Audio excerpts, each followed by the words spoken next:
ili wapate nafasi ya filamu zao kuonekana na pia vile vile tamthilia zao kuonekana kitaifa na kimataifa. Na kimataifa ndipo basi tuzo za Kalasha limeweza kuandaa warsha humu nchini na kuleta watu mbalimbali na washikadau mbalimbali kutoka tasnia hii ya filamu na tamthilia kutoka maeneo mbalimbali ya taifa hili ili kuboresha hii soko ya filamu na tamthilia humu nchini. Hebu tupate kuangazia tu baadhi tu ya yale ambayo yanasemekana moja kwa moja kutoka jumba la KICC hapa jijini Nairobi. Instruments, but also with actual films that they have earmarked to come and shoot, you know, in South Africa and in Africa. There were 3 African pavilions at the Cannes Film Festival, which again, you know, shows you that there is a demand, there is a need, and there was a huge presence actually of film practitioners from across the continent. So it is a wonderful opportunity for African cinema. I think we really have to look at it as a business, as an economic contributor. Okay. But yeah, it's a great opportunity really for the continent. Okay, Kevin, same question but slightly different. Now that we're in this era and some of the big boys and girls in digital TV and film are our streamers, so Netflix, Disney, Hulu, to name a few. A lot of the pitching by local producers and filmmakers is going towards these big boys. But is there room for other streamers, other players in the market at this point in time? Or is the market already crowded out and we need to figure out other ways of being able to make money digitally? Yeah, I mean, it is a crowded marketplace. And, you know, that's a given. The streamers, I mean, you look at Netflix, they lost over 200,000 subscribers in their last quarter. And there's a reason for that. But when you look at the ascension of the streamers and the 4 major streamers push into the marketplace, what you'll see is that all of them are grasping for market share, but there's always been room for each one of them to have growth, regardless. I think Netflix, their issues had less to do with the subscribers themselves and more to do with some of the internal things like increasing the subscription rates. But I just want to focus even more on content because I really loved what and I don't want to destroy your last name. What Jackie had said. If you could help, what Jackie said, yeah. What Jackie said. I didn't want to be too informal, but what Jackie just said, which is you look at Netflix and their increase in global content. And that, I think, is very important. What they've been able to do is showcase the hunger and the desire for content from other places.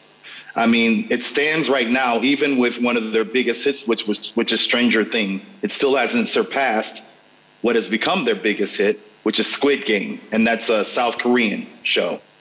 And so that demand in terms of global content, when you look at a streamer like Netflix and some of their other hits, which some hail from Spain, like Money Heist, and others from other countries, shows that there is a global demand.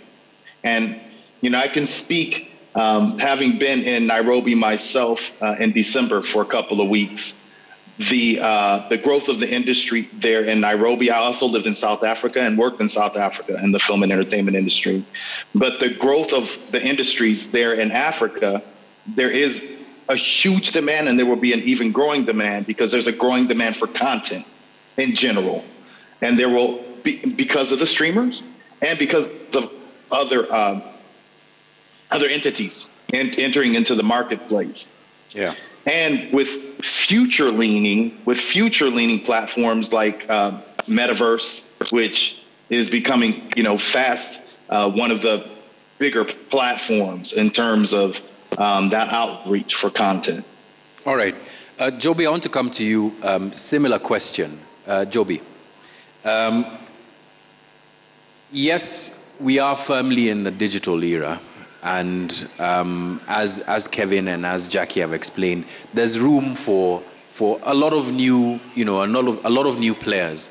But is there anything from your point of view as a person who's been in the business that scares you, or perhaps you think of as a challenge in this new digital era that you'd want to see resolved so that more players locally, especially locally in Kenya, but also continentally, can start to participate more effectively? Scares me. Not really. Yeah. I think there are challenges that we have coming up. So challenges like making sure there's equal pay, making sure we understand how to monetize our content, understanding that local will win in the long run. Meaning, when you look at Kenya, for example, there's so many different tribes, so many different languages. There's always opportunity for a content creator to sometimes say, hey, if you sit in your niche, in your language, you could actually probably win even bigger than ever before. We've seen like he just said with Squid Games and with that Money Heist, the Spanish series. From a South African context, since Netflix seems to be the one we keep talking about, Blood and Water did very well, which was a South African series. So I think that what happens is that local stories kind of like resonate globally. It's weird. Like you'd think that, in our culture, we're the only ones that do this. Yeah. Across the world, there's somebody sitting there in their culture going, oh my goodness, we do the same thing. Yeah. So local story, global context, I guess. Correct. Yeah. But if there was a concern, the only concern is just understanding how many opportunities there are to monetize, understanding that it is a long game, and having the patience to build the library and build the business for that long game. Can I just get Eugene to jump in on that? Because if there's anybody who's been playing the long game since the early 2010s, it's you in the local market. How has this changed? And are you feeling like, as Joby had mentioned, that the hours, the graft of being able to build a content library are now paying off more for you in the digital area? What are the opportunities that you're looking for? Thank you, John. Unlike Joby, I'm pretty scared actually, because the change is affecting us quite heavily. With the advent of digital creators, this is a person, young guy with a mobile phone shooting in 4K. Self-publishing doesn't require any person to help them get it on TV. It's a big threat to traditional production houses like ourselves. We are finding that they're eating our cake every day, so we're pretty scared about what the future looks like. But at the same time, excited. To answer your question about playing the long game, I think for us, one of the things that being in a game for a while certainly helps with is your quality gets better, your contacts get better. So one of the things that we are looking at currently as a company is we've pretty much done well in the local market, but we're trying to see what can we do in the regional market, what can we do in terms of getting international formats.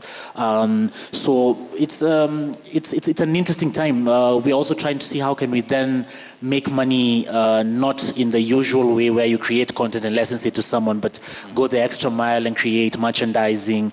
How do you self-publish in the very same way that you're doing with Shahara and similar stuff? So it's an exciting time, and we're still playing the long game, but hoping that the digital development doesn't surpass us. That's an interesting iteration that you're talking about, because most filmmakers, most people who are in the audience are in the value chain will say content is king, content is king, content is king. But if you're talking about creating other sort of products and services that help build the content, then perhaps there's been a shift that we need to think about. I want to come to you, Mr. Owase.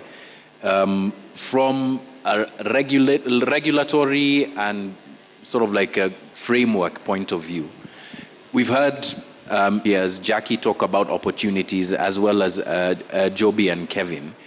What's the role of institutions like the Commission in ensuring that there's not, because we kind of have crossed that bridge from analog to digital, but that there's an entrenchment of the digital economy locally as well as internationally, so that people who are here, the young men and women who are filming on their phones, etc., can still get access to the same market as well as the same opportunities that people who would be able to go to Cannes, as an example, would?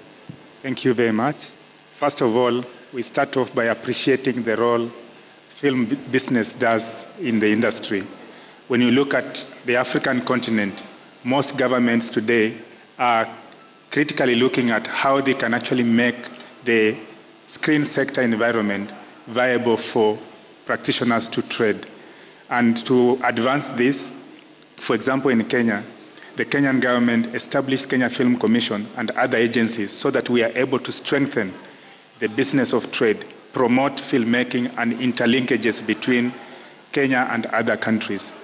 As you have heard from my fellow panelists, this sector is a huge pipeline, a pipeline that is capable of creating huge job opportunities, creating wealth, and possibly overtaking any other sector in the country or in Africa. Let me jump in there and ask, do you have any projections, do you have any numbers that you're looking at in terms of the growth of the industry locally and regionally?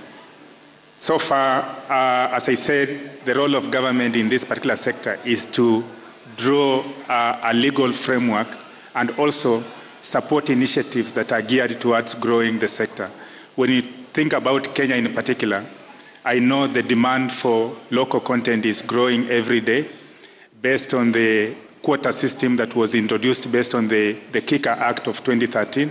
And for this, of course, it's for us to empower the producer and also encourage content buyers so that they are able to access this content at a much acceptable and affordable rate, where the producer is able to make a living out of this, and at the same time, expanding the market. Of course, I'm thinking about we opening the entire African content as a huge African market that a Kenyan producer can be able to actually sell his content and make a living out of. This can be championed through co-production treaties, which are championed by the government.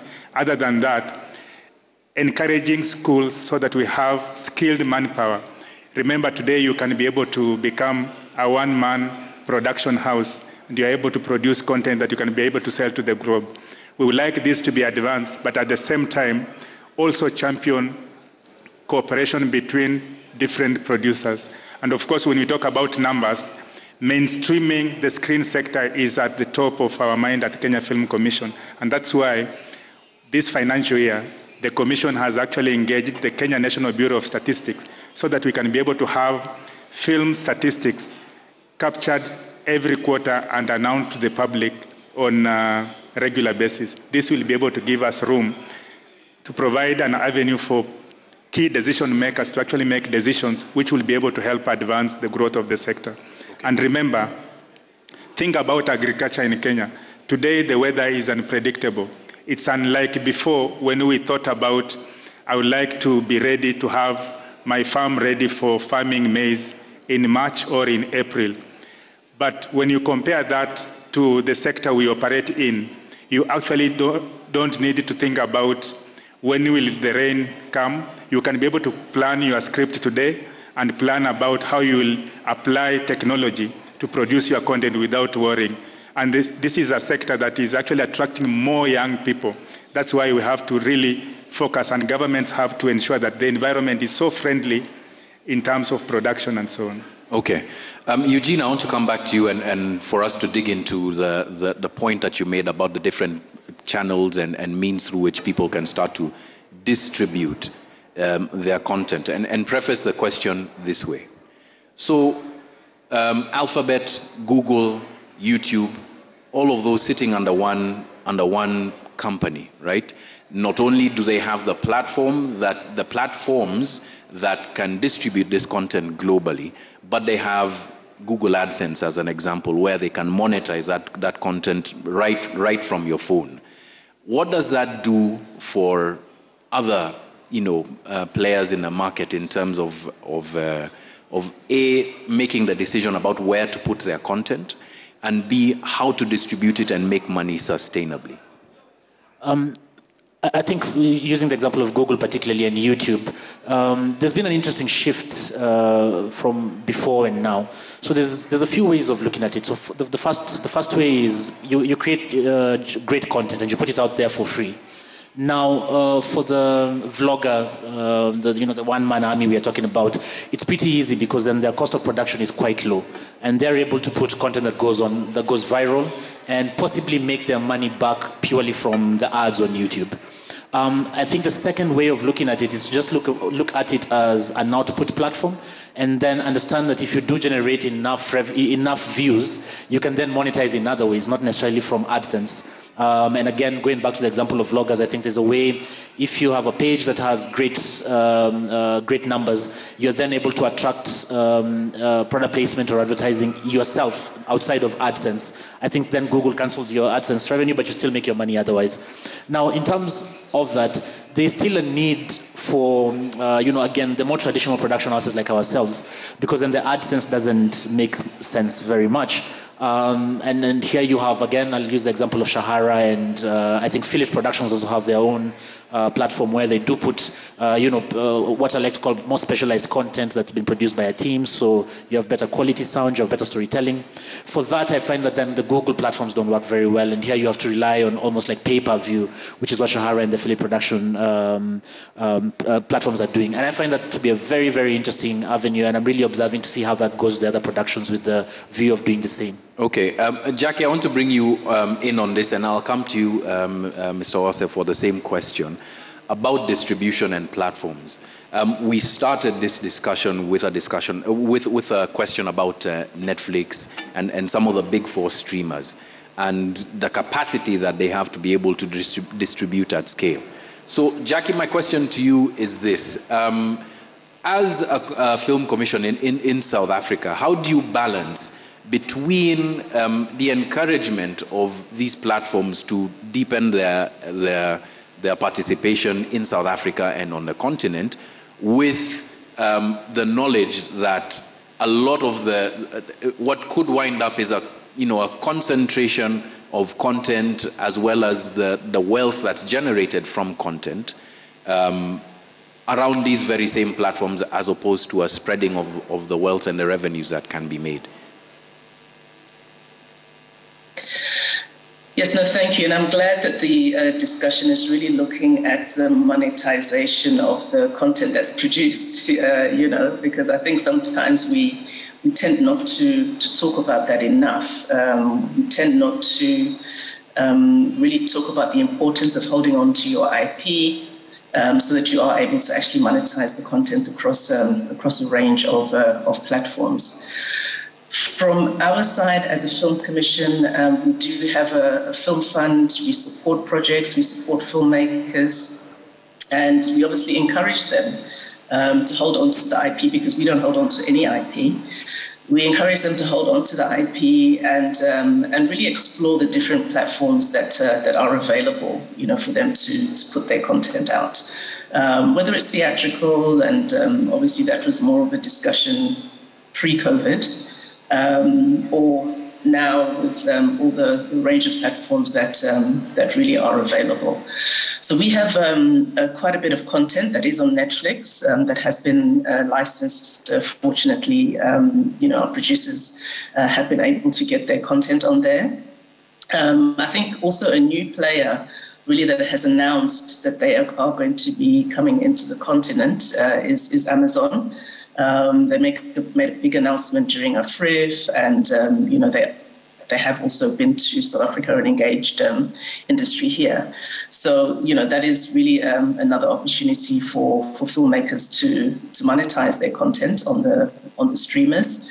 We obviously in South Africa have the broadcast networks, broadcast channels also, where filmmakers can also look how they can license their content, whether it's to the SABC. MultiChoice is currently the biggest player in that regard, but there's also ETV, in South Africa, where filmmakers could also license their content. So there are opportunities out there.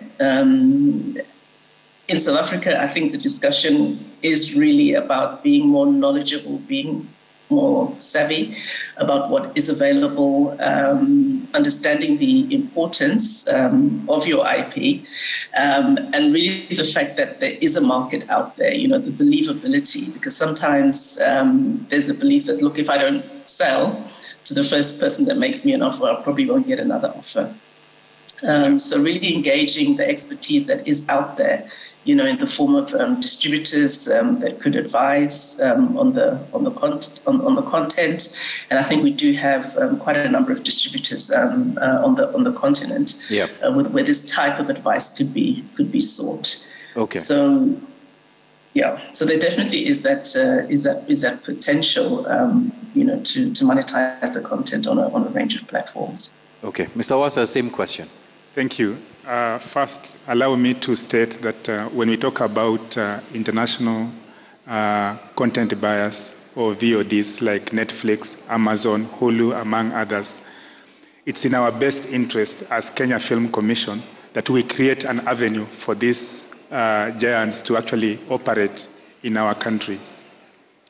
And of course, when we talk about them operating in our country, we are aware that the VOD platforms are actually in business and they would like to make profits. But at the same time, we are also aware they have strategies on how to achieve their profits. We at Kenya Film Commission, we are looking at what are the possibilities of plugging into their strategies. For example, they would like to have more subscribers on their platforms. But for them to be able to achieve that, for example, here in East Africa, they would like to do what we call localization. And to do localization, they must be able to engage our local content creators so that localization is achieved. And of course, on achieving this, we can't ignore the fact that we need proper monetization and content distribution, which brings to my point that other jurisdictions have actually put specific regulations as applied by government. For example, if Netflix was to come here, then out of the profits that are made out of whatever they are able to acquire in the country are actually plowed back into the industry.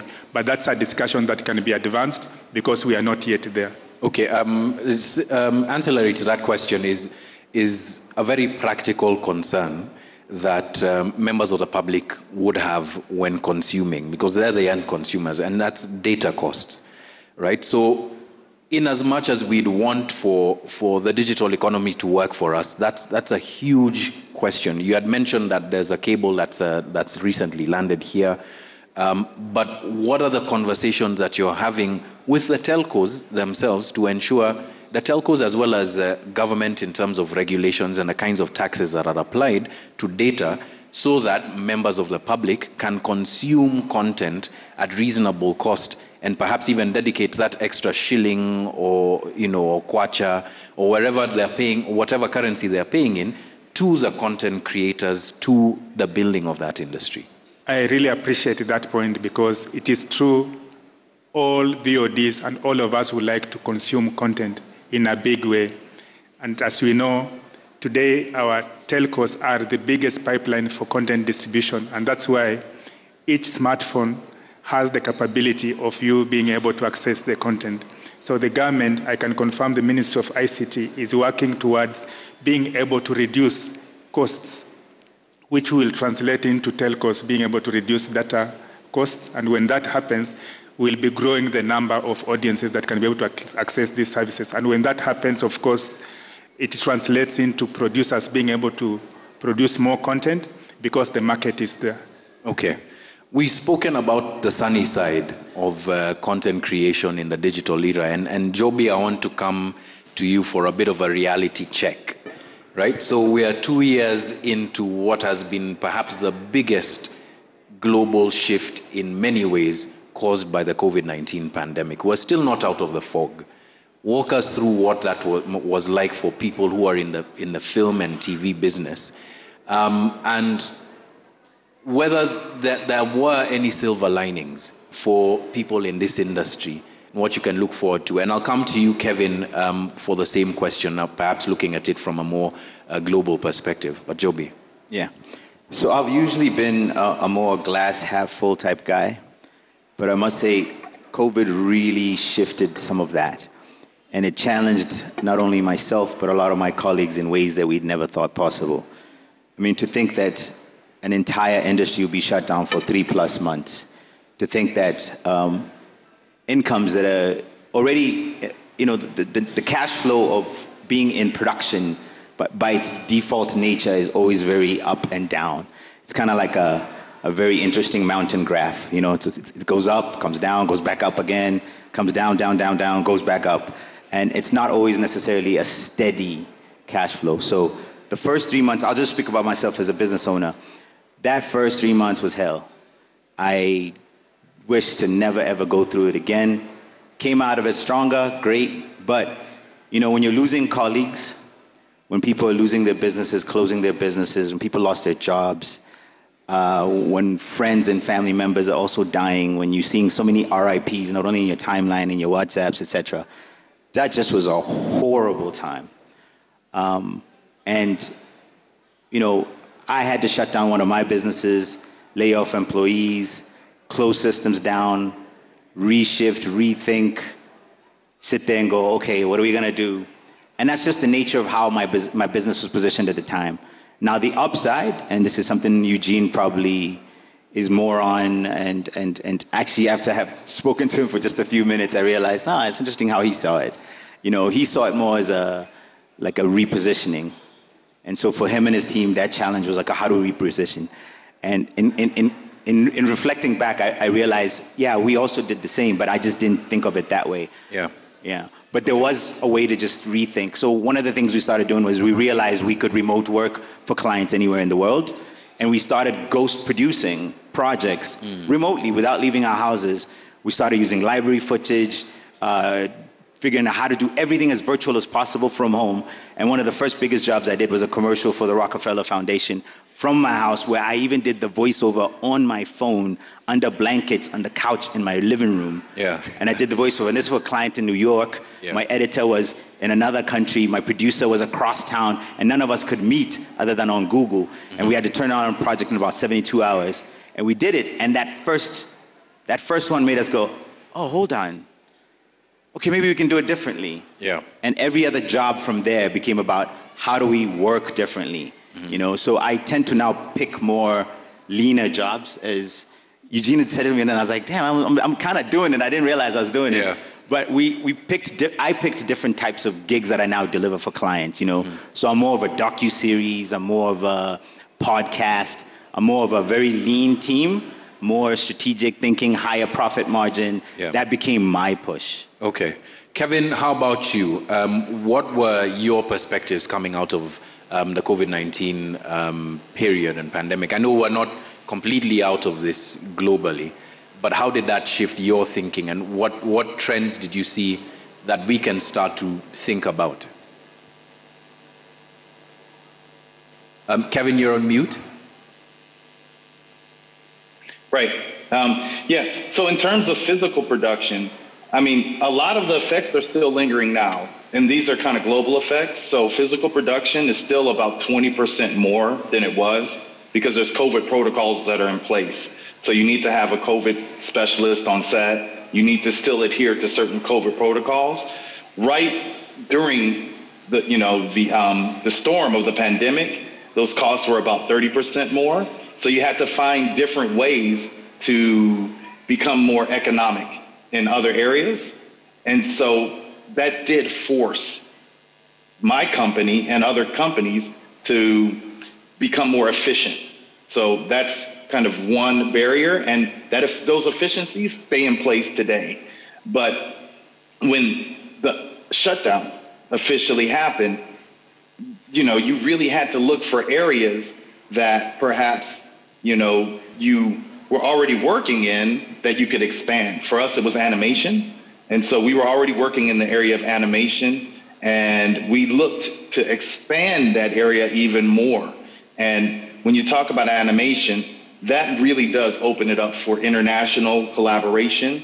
And we were already working with, or I was personally working with, an animation company there, Ada Animation, as a mentor for one of their boot camps.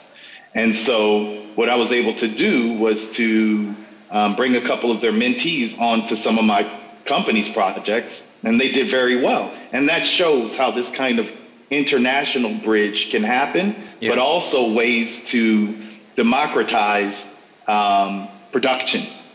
And those systems are still in place. I still work with Ada as I said, I was just there in December, and watched the mentees graduate, met Timothy there, and saw a little bit about how the government there is forming ways to help production move forward.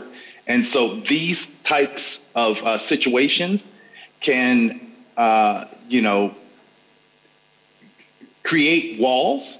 Yeah. But when you find your way around those walls and find other ways to, find efficiencies, but also other ways to increase productivity and increase other areas, those are lasting methods that you can then carry forward. And I think a lot of companies were forced to do that. And so on the other side, it allowed them to become better companies and better people.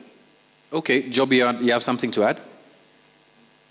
Just to add a little bit on the costs of producing in the middle of COVID, that, if anything has ever challenged us on being flexible, quick, fast, responsive, it's the actual cost. Because doing PCR tests, rapid tests, having a COVID medic, then having a contingency plan on top of it. So if on the day of shoot, even though 48 hours before you had tested the entire crew, the day of shoot, you test everybody, including talent, and one of talent and their manager and a couple of your camera guys all test positive. 48 hours later, what do? Yeah. And I've been there, and you scramble, man. Like, you're like, oh my God, what are we gonna do? And I've had it happen. I think which variant was it? There was one bloody variant that just caused havoc, man. It was around the Delta variant. Yeah, October, November. Yeah. Oh my goodness. I'd never had this happen. We usually used to have like maybe one person, two people most test positive. So like in a crew of 30, 40 people, maybe one person would test positive. And it was almost like the walk of shame as they walked away from the set, because we wouldn't let them in. It's like, oh, you got to go to the isolation room. Then you needed a counselor to talk to them to be like, hey, it's okay. Do this, retest within 48 hours just to make sure maybe this is a false positive. And also like just to calm them down, because imagine the anxiety they're going through, Suddenly they're just like, oh, I can't breathe, I've got COVID, and what happens next? Yeah. So on top of just having to think, oh, we need a counselor on top of the COVID med to be on standby just to debrief them. During that variant, man, I remember one day we had 8 people test positive, and we'd never had such a high number. Yeah. And half of them were talent. So, okay, who are we filming on camera today? So we had to scramble and get new guests to come in. And then the other half were crew. And it's such that, again, I don't like COVID. I wish we never go through this again. But the upside is we're quick on our feet now, man. And really dance. Thinking fast, right? That song changes, we know how to change to it. Well, okay, what rhythm is this? Okay, we're dancing. Yeah. The story in terms of COVID and companies moving online was that thinking on your feet, that digitization. And this goes to you, Mr. Owase, as well as Jackie in South Africa. What did you notice about how digitization changed the TV and film industry in your respective countries? Maybe we'll start with you, Mr. Owase. Thank you. First of all, despite the negative effects occasioned by COVID-19, I think COVID-19 came with it quite a number of opportunities, especially for storytellers. We got a lot of time to actually undertake research on our stories and also advance international online jobs, which was championed by digitization. Yeah. So despite the negative effects that we all experienced, we at the Commission, as supported by government, we had an opportunity to also rethink on how do we advance and support filmmakers to that end. Jackie, same question. What were those things that you saw that perhaps shifted or changed in when people were thinking about how to digitize, how to become more efficient in the COVID-19 era, that perhaps we can carry forward or look forward to from film commissions such as your own? I think what it did largely is really just brought more players on board. Made it more possible for people to develop content. So in a way, it helped to level the playing field. I mean, all we could really do during the time of COVID was to support projects in development, whilst developing protocols and doing other things. But what it did, and I think the speakers have spoken about it really quite eloquently, is that our producers then became more creative, about how can they use the technology that is available to develop content and therefore, present this content to us as a funding body. So I think it really did, especially for emerging filmmakers. In fact, the very first project that we were actually able to implement after COVID was a project for and by emerging filmmakers, where they basically produced 9 films. So during the COVID time, they were able to refine their projects, and as soon as the pandemic. As soon as the pandemic has not stopped, but as soon as we were able to go out and start filming, those were the first projects that were able to go out. Yep. So I think it really just has created more opportunities, particularly for emerging filmmakers, and it's just enabled more innovation, for producers in the industry. Okay, let's move to the future, and let's start looking, down the road. What things that we're seeing perhaps are bright spots, but also speaking from our own experiences. Eugene, what things are you thinking about now that you weren't thinking about 2 years ago that will inform your business for 5-10 years to come in terms of content or distribution, marketing, etc.? I think the first thing that really shifted for us was a need to diversify the genre of content that we produce. I think just before COVID, a lot of our content was event-based. We had travel shows, we had wedding shows, which we still do. But as soon as the lockdowns happened and all these changes occurred, those are the first things to go. So immediately we started to think, it's time to diversify. In terms of also just how we deal with international productions as well, we had quite a bit in the pipeline. We had co-production with some people in South Korea, some in the States. And again, travel shows are a bit dicey now. So again, that's just another point around recreating genres. But in terms of distribution, also just realizing that our market is too small, and so we're also looking at what is happening with East African integration. And I was in a breakfast meeting the other day with the CEO, and we were having a conversation about what East Africa integration means for us, because then all of a sudden you have a population, I think, of close to 200 million people who now speak Swahili. So that's something that's very, very much on our minds right now. Another change that also did happen was we realized that sometimes maybe we have too many people on set, so the numbers were else. The figures before were 60 for the bigger productions, 20 for the smaller ones, and you're seeing that you can do the same work with 5 or 10. Those are some of the interesting changes that we're finding. And of course, that's great from a business perspective. As a business owner, you are saving cost, not so much from the employee perspective. But those are some great lessons that we picked up from the COVID time. Okay. Same here to you, Mr. Owase, and I'll come to you, Joby. Let's crystal ball this for a moment. 10 years from now, what are your expectations of the TV and film industry from where you sit right now? Of course, informed by what the past 2 to 3 years have been like. From where I sit, 10 years from now, I vision seeing the creative sector or the screen sector being one of the topmost economic earner for this region, if not the continent, because of the prospects that we are able to see now. Yeah. And again, looking into the future, my key word to the practitioners is that we need more collaboration to look at our partners.